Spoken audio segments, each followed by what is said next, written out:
Hi, welcome to Sharada's corner. ఈరోజు కొబ్బరి లడ్డు ఎలా చేసుకోవాలో చూద్దాం. దేవుడి దగ్గర కొట్టిన కొబ్బరికాయలు వేస్ట్ చేయకుండా ఇలా లడ్డూలు చేసుకోవచ్చు. ఇప్పుడు చేసుకునే ప్రాసెస్ చూద్దాం. కట్ చేసి పెట్టుకున్న కొబ్బరి ముక్కలను మిక్సీ పట్టుకుందాం. ఇప్పుడు కొబ్బరి తురుము 2 కప్పులు, 1 కప్పు బెల్లం తీసుకుంటున్నాం.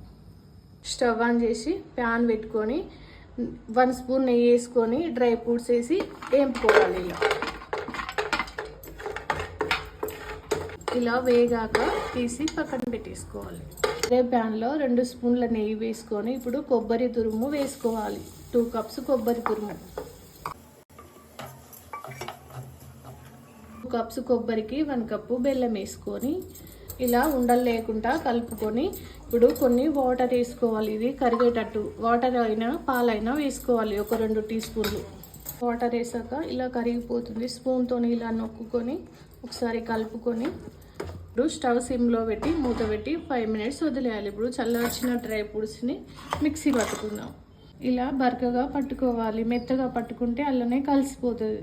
చూడండి, బెల్లం అంతా కరిగిపోయింది. ఇప్పుడు మిక్సీ పట్టుకున్న డ్రై ఫ్రూట్స్ పౌడర్ ఇందులో వేసుకొని కలుపుకుందాం. కొబ్బరిలోని నీరంతా పోయి ఇలా ముద్ద వచ్చేంత వరకు కలుపుతూ ఉండాలి. ఇప్పుడు డ్రై అయిపోయింది, దింపేస్తాం. ఇప్పుడు ప్లేట్లోకి తీసుకొని లడ్డూలాగా చుట్టుకుందాం. ఇంతే, కొబ్బరి లడ్డూలు రెడీ. ఇలాంటి మరిన్ని వీడియోల కోసం నా ఛానల్ని సబ్స్క్రైబ్ చేసుకోండి.